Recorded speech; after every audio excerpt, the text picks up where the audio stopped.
Hello, this is Christopher Tikas, and I'll be doing my art history Met paper presentation about the bronze statuette of a centaur that you see right before you now.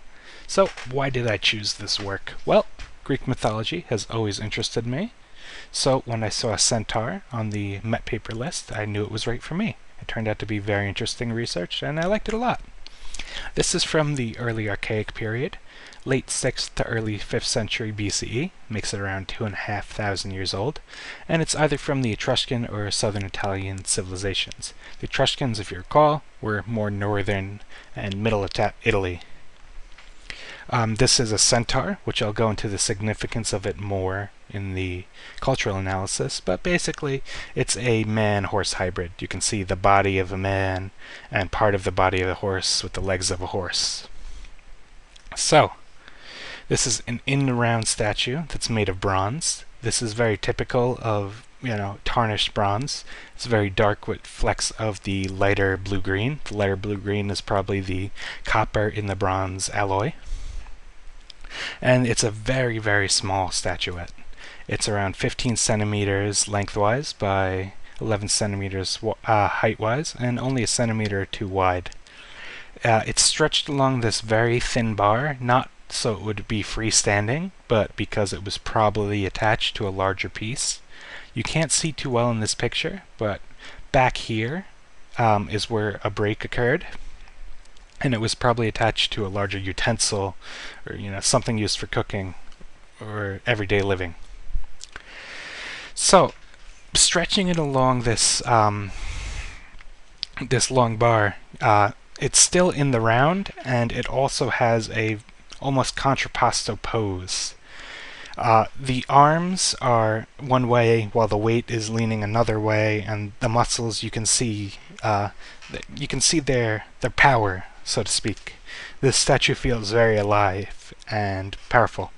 The fine details on the face are also pretty well preserved for being such an old piece of art. You can still see the eyes, the beard, the headdress, and the hair. They're all very fine and look very well. The hands are also very, very intricately detailed. You can see each finger, not so much in this picture, but up close more so. Alright, so more on to the cultural analysis. Centaurs were a key part of Greek mythology, and they're often seen as very violent and savage creatures. They often serve to be an antagonist to many a great hero. When I looked into this statuette, there wasn't as much specific information, but I looked to another work that we've seen, which is the bronze statuette of a man and centaur, which is thought to be Heracles versus a centaur. That's a common part of Greek mythology. So I learned a lot of details from looking at this Met label and things around that. So heroes would often fight centaurs as part of their quests. I've read many a story myself about that. Moving on to this. When the person created it, they were probably using a lost wax bronze casting method with very fine incising at the end. And when they created it, they were probably just thinking of it as a decoration piece, but it still speaks many, different ways to us, or the people who may have seen it. The face is very much what a person around the time would look like. It has the conventions of that headdress, the beard, the mustache. They're very common of what a man would look like at the time.